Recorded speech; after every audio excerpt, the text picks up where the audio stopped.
Okay. So the practice problems you turned in are here. This should be everything that was turned in. If it's not up here and you think you turned it in, come talk to me. It all should be in Moodle. So in Moodle in your grade book, it says for set 1 is 1 and 3. Set 2 is chapter 7. Set 3 is chapter 8. So if you don't see a score in there, I don't have it. So come talk to me. So let's talk about the practice problems. In fact, we're going to go over some today. So what you'll remember is I don't grade these. They're not graded. So because you got it back and it's not marked wrong doesn't mean you got it right.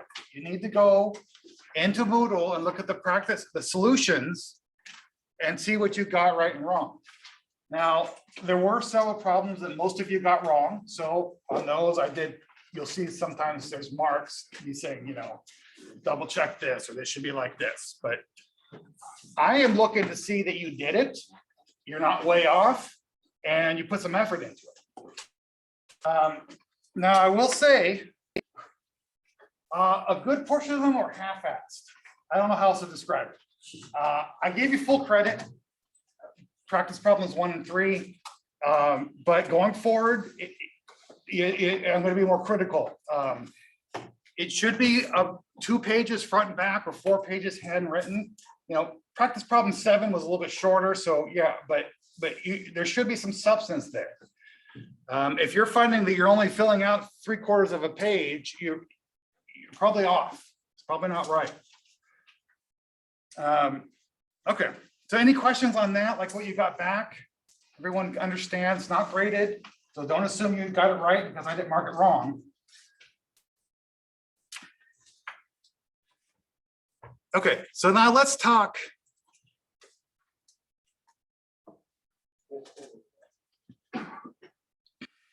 So you will need to go to Moodle, and you see I have practice problems, I have solutions for 1 and 3, and I have 7. Now, as of today, I have another one on here called 7, 5th edition.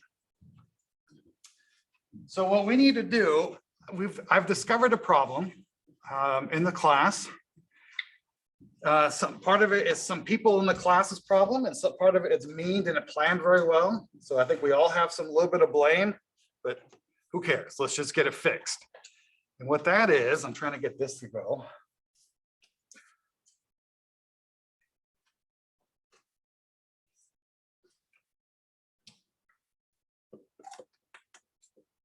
Coming out.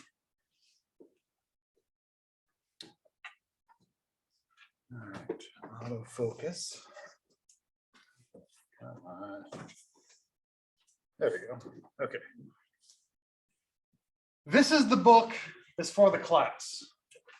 Okay, Macroeconomics 5th edition. Okay.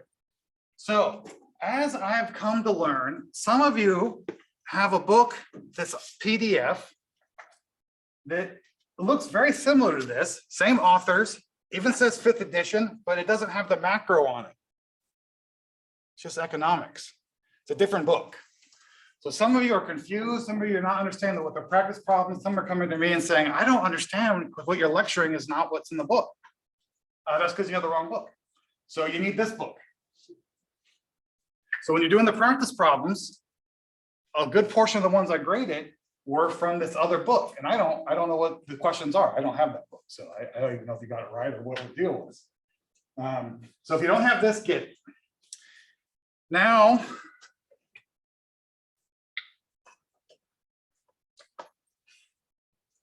some of you have 4th edition and some have 5th edition. Does anybody in this room have 6th edition? Raise your hand if you have 6th edition. Okay. So as my mistake is that there are a little bit more differences in the 4th and 5th edition than I realized. So the practice problems you're assigned and the model solutions were off the 4th edition. So that's not going to work because some of the questions are there's some big differences. So if you have the 5th edition, you go and this is the solutions you want. So as you're going and prepping for the test and checking over your own practice problems, you open this up and it explains the 5th edition questions. Okay, and if you have the 4th edition, use the one that was already up. All right. Any questions on that?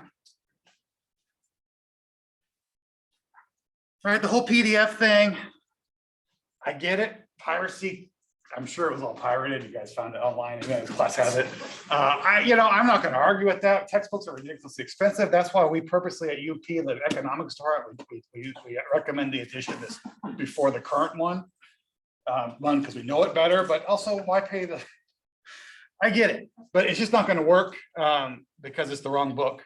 If you could find this on PDF, please do. I mean, don't do that. Pay for it legally, please. Okay, so that should be there. Going forward, practice problems, like I said, depending on the edition, it might not add up on the practice problems. So just use your best judgment. And then look here for the solutions. This is what the tests are going to be based on. So this is what you go look at these solutions when you're doing your midterm prep.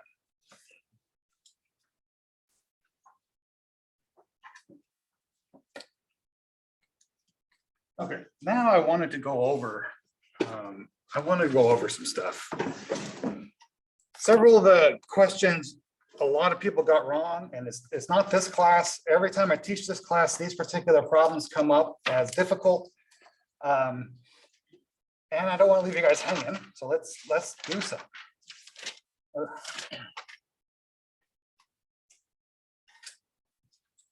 Okay.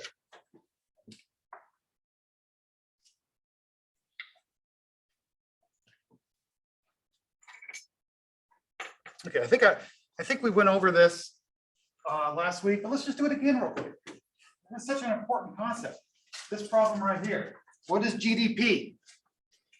So you have 3 different ways of adding up GDP. You can look at what is the value of the final price of the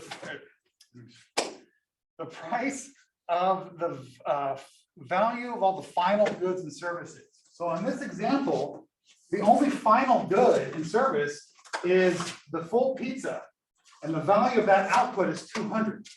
Right? We ignore here because these are intermediate.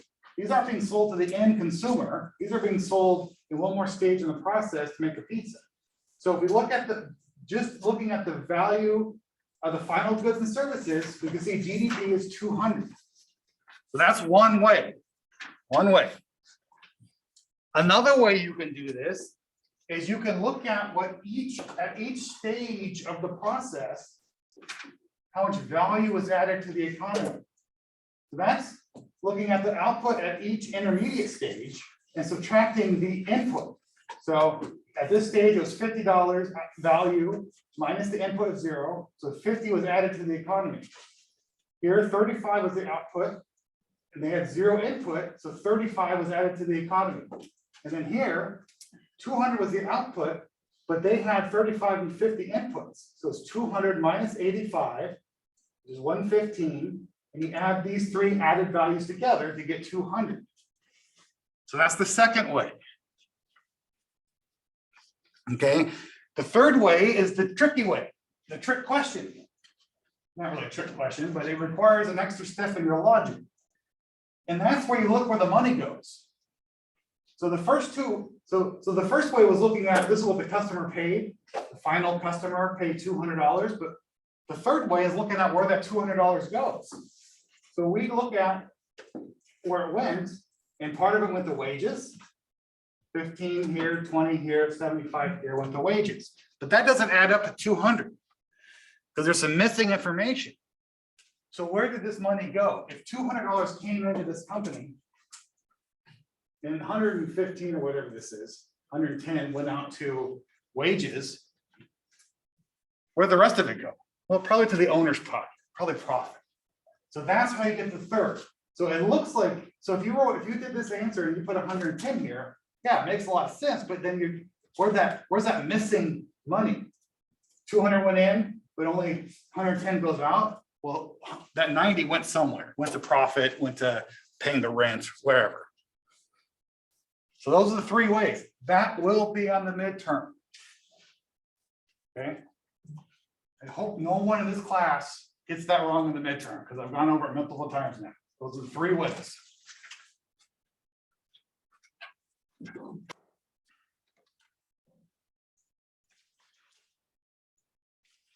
Okay, now let's look at another one. Chapter 8.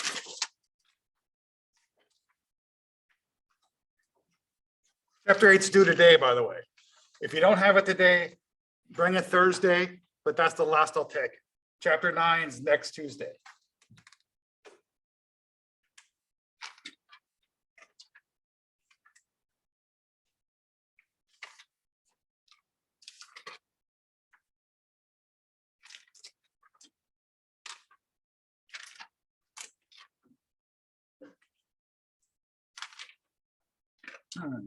Can't find the one I wanted to do. Okay, well, look here, let's do this.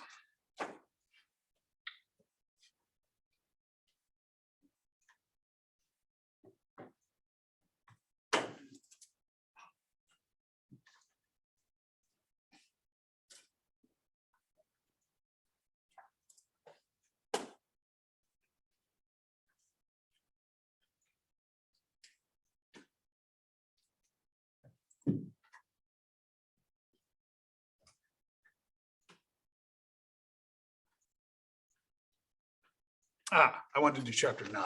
Okay. Yeah, well, I'm gonna show you guys the answer. I'm gonna walk you through it. That's why I couldn't find it. I was looking at the wrong chapter. Chapter 9.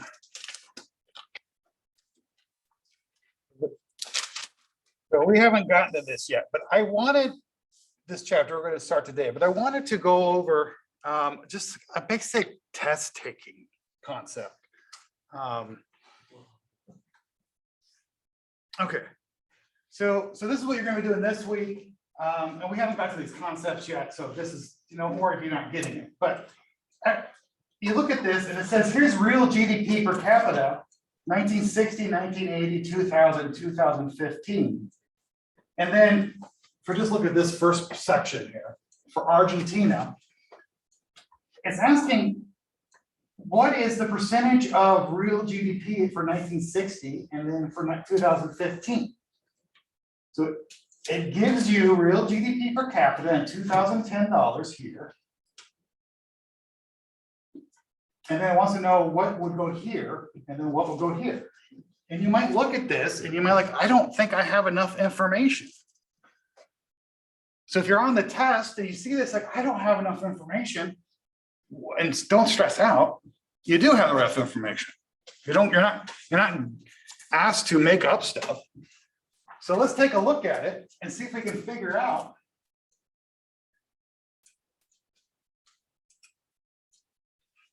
how we would do this, even if it's just kind of guessing.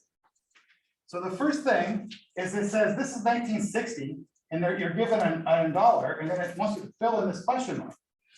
But this column is for 1960. 1960, 1960. Well, we talked earlier in the semester about base year. And when you're comparing year to year, you have to do it off of base year. And if you're doing it the base year is the current year, right? It's always equal to 100%. So I see 2 years. Oh, this must be 100%.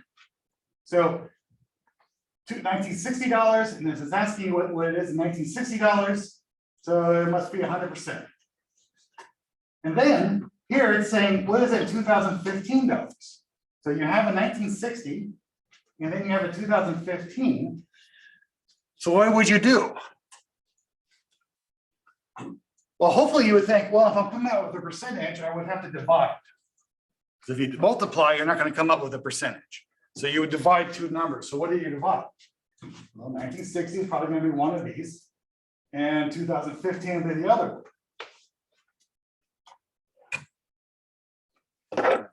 Computer's not up, so let me pull up my calculator. So now, if I don't know what I'm doing, and I'm just taking this as a test and I'm just trying to wing my way through it, which, I still do as Dr. Stratton, I still just wing my way through some certain questions.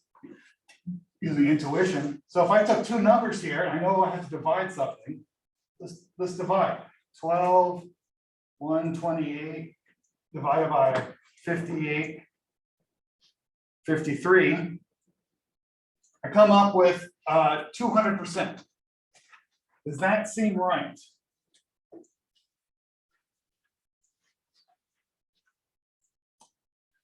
Should real GDP in 1960 be 200% of what it is in 2015? No, that seems wrong. Right away, like, oh, what am I looking at? Yeah, this should be a lower number. So then I would switch the numbers around. 58, 53 divided by the 2015 number. And now I come up with 48%. Does 48% seem right? Yeah. Yeah.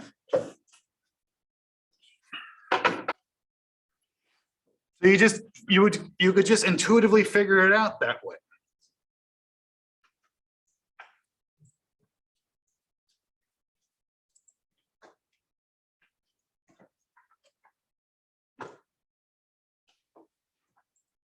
So let's look at the full answer.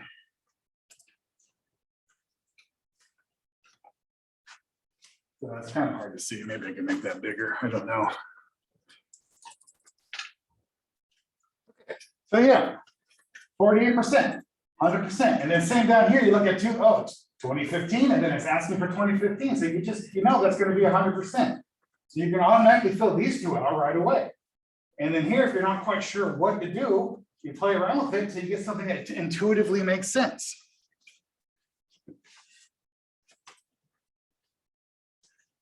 And then for this problem, you just do this for all these columns. Okay.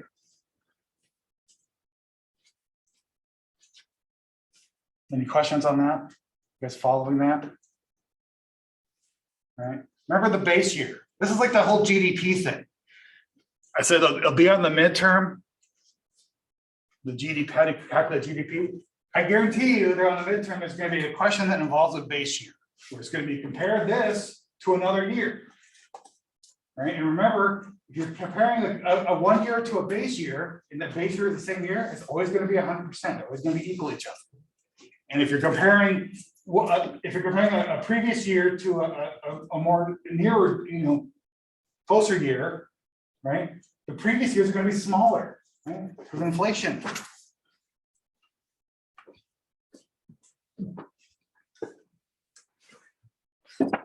What, any other problems? You guys, anybody have a problem they came up in the practice problems that they didn't get, they want to go over? Nobody wants to be brave and say they didn't understand something?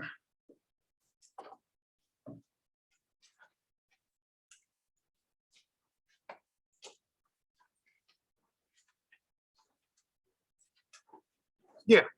On the first practice problem you said, I had trouble doing the supply and demand curves. Oh, and so yeah. So like chapter 3. Yeah. So this is the whole reason good question. This is the whole reason why I decided to put the practice solutions up here so everyone can see, because drawing a curve is if you've never been in economics class before, how would you know?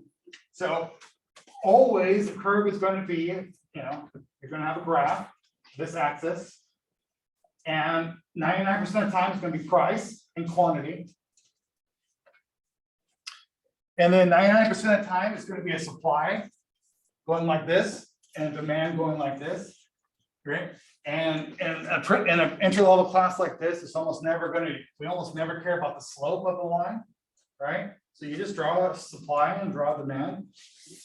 And what we're concerned about in this class, especially for these problems, is are we having a shift of the curve? So in this particular example, so the rise of, okay, so here we're talking about substitutes, right?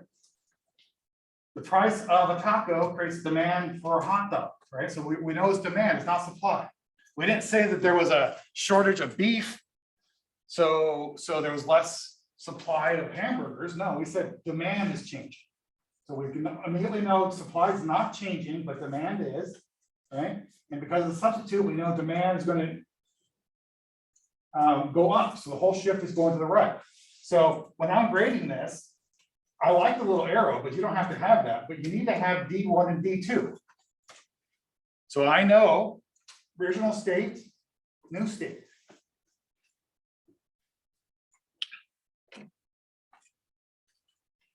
Okay, now let's look at one. Let's look at one that's a little more complicated. Okay, so 3. Okay.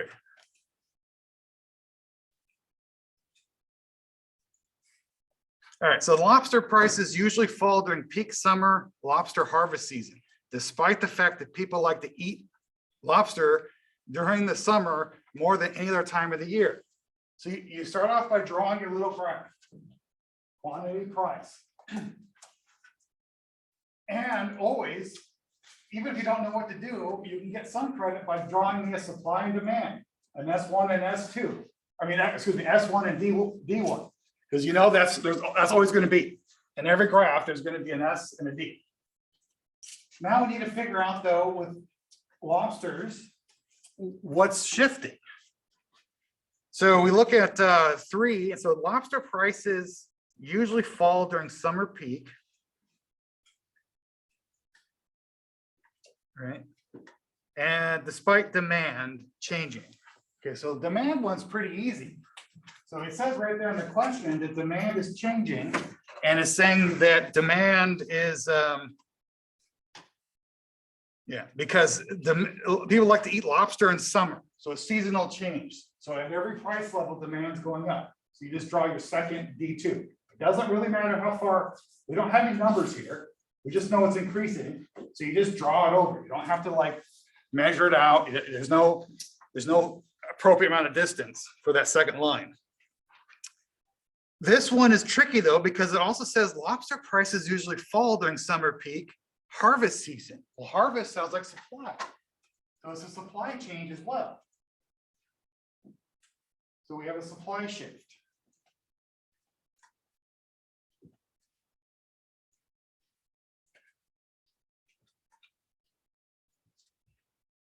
So if on the test, if you're given a scenario like this, you're going to be reading the question, looking for cues if this is a demand or supply, or both.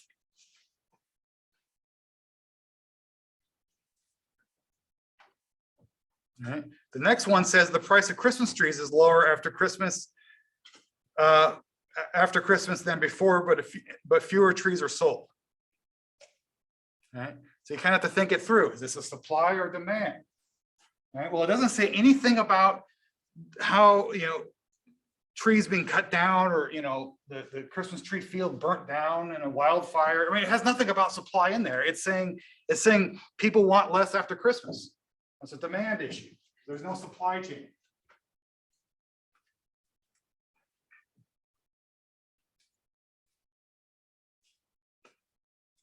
Okay, and then the third one here is the price of round trip ticket to Paris on Air France falls by more than 200 after the end of school vacation in September.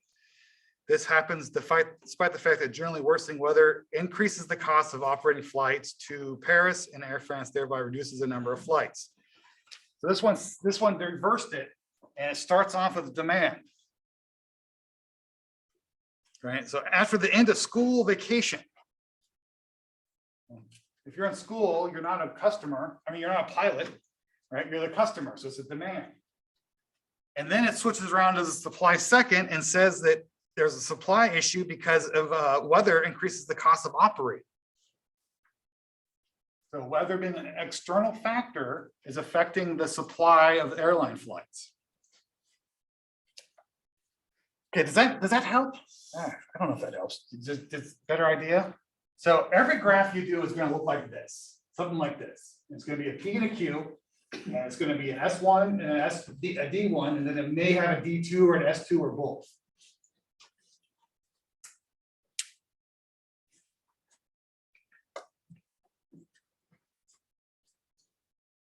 Okay, any other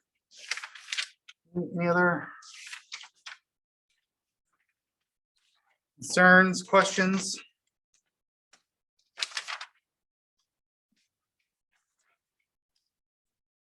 I think what else was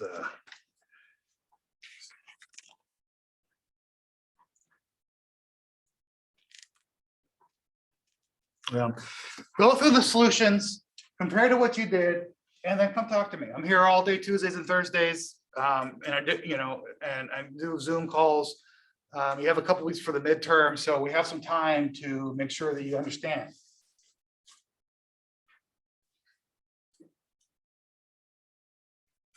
Okay. Great. Before we launch into chapter 9, who's expecting to do a presentation today? You two. And I'm sorry, what's your name? Stephanie. And did you guys both submit on? Okay, let me just make sure I have it.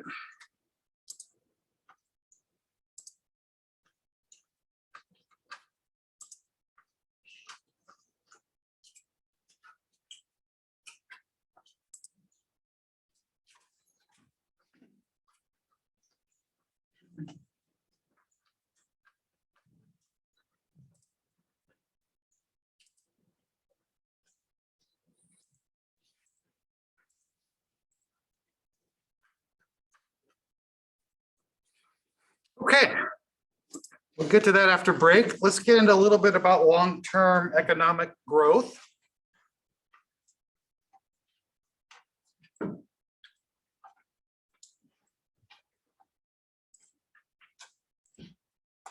Okay. We like growth. Economic growth makes everyone richer. In most cases, but has downsides. As China saw, they have massive economic growth by becoming the manufacturing center of the world, but that led to massive pollution.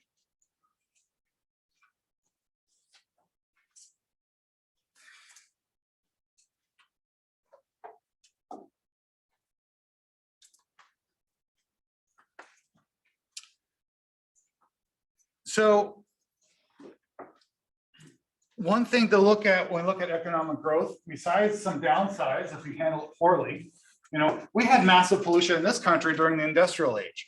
And then we decided in this country, especially in the kind of the mid part of the 2000s, or excuse me, maybe part of the 1900s, that we're going to protect our environment. So we started passing legislation, government policy to protect the environment, which massively lowered pollution. Pollution is an externality, meaning the people that cause the pollution, like factories, often don't pay for it. So they reap the benefit of making more money by making whatever the items, they pump the pollution into the environment, and then society has to pay. So it's externality, it's external to their operations, they don't absorb that cost. We decided in this country to put high public policy around lowering pollution and protect our environment. China's now starting to do that. But that's one way, principle like 11 or 12 as government policies, that's one way you can affect long-term growth. It hasn't affected our long-term growth. So one might have argued back in the 60s with the Clean Air Act, or, oh, it's going to put businesses out of factories, it's going to harm the economy. And that's just not the case. We've had more growth since these things and a cleaner environment. But one metric that we can use to determine economic growth and its impact is GDP per capita. So if we're talking per capita, we're talking per person. GDP growth divided by the population to see how it's affecting the average person. If you have a country like the United States, which is a third of the size of India and China, you have to take that in consideration. So we have a third of the size of the population. So each one of us gets more of the growth than, say, in India or China. And you can look at this chart here, United States GDP per capita, starting out in 1900, we started out higher than China. India didn't have reliable data at this point. And we continue to rise. Now you see China's growth here in 1980, switching from this command economy to more of a capitalist society and promoting growth, skyrocketing up. But they have a long way to go per capita. Same with India. But what are the other factors here? China's GDP in this year, this year is almost as much, or by some measures, higher than the United States. But they have 3 to 4 times the population.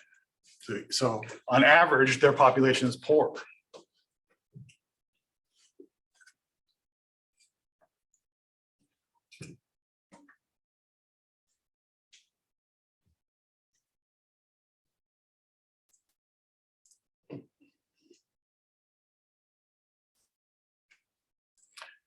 And what's interesting about this chart is you can see that on a per capita basis in the year 2010 and 2015, China is at where we were in the United States per capita in the 20s. So if you can use this as a metric for quality of life, our economic growth has led to a better quality of life in the 20s than an average person in China has today, or average person in India.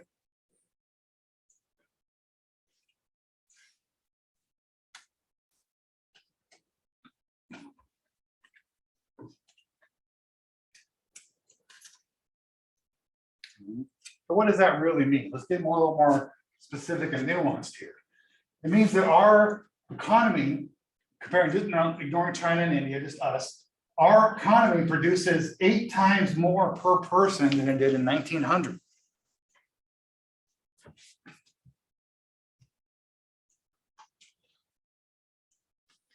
Another one of these charts for the practice problems.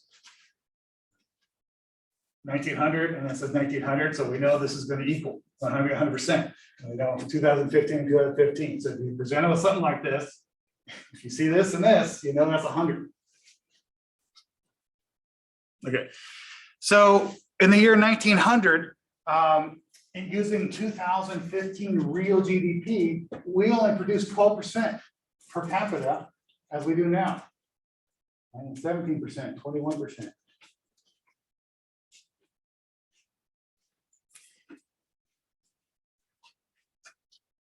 Or looking the other way, we produce 804% now than we did in 1900 per person.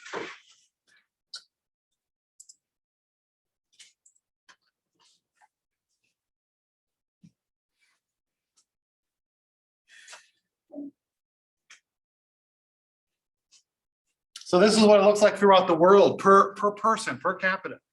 So North America has very wealthy per person. Central Africa, very low income, under 1,000 person on average.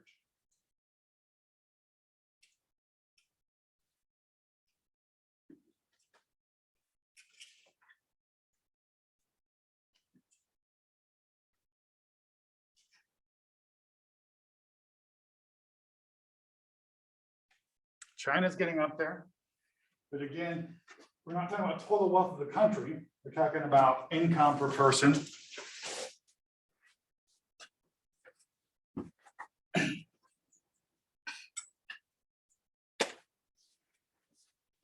Okay, so this is the formula that's important out of this chapter. And this is just simple formula of how to determine how long it's going to take for GDP per capita to double based on a current growth rate. So if our growth rate, well, we could figure this out if we have the current numbers. If our GDP per capita right now is whatever it is, I don't know, 100,000 per person, and we have this year a growth rate of 7%. We just throw that in there. 7% divided by 70, and it will tell us how long that would take to double. 10 years. Meaning if it's holds steady at 7%. our average growth rate in the US is 3%, so we can put 3%. And we can say 70 divided by 3. I don't know what that is. 22 years, something like that. That our economy doubles per capita every 22 years.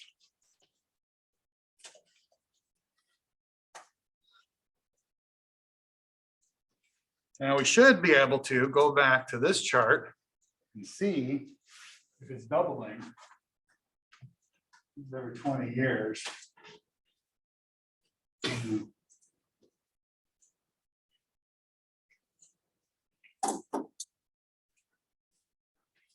Yeah, I guess it's, no, that's a misprint.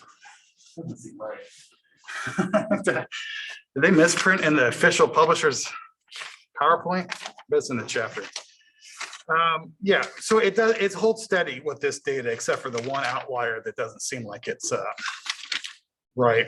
But you can look here, 20, from 40 to 80, it went from, doubling to 40. All right, and then to 56. So it's it's close.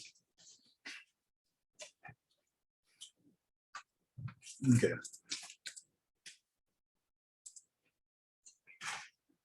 Okay. I think we'll call it there good for today. On Thursday, we'll come back to looking at what factors influence long-term growth. So let's take a break, and then when we come back, we'll do our presentation. So let's come back at 40 after.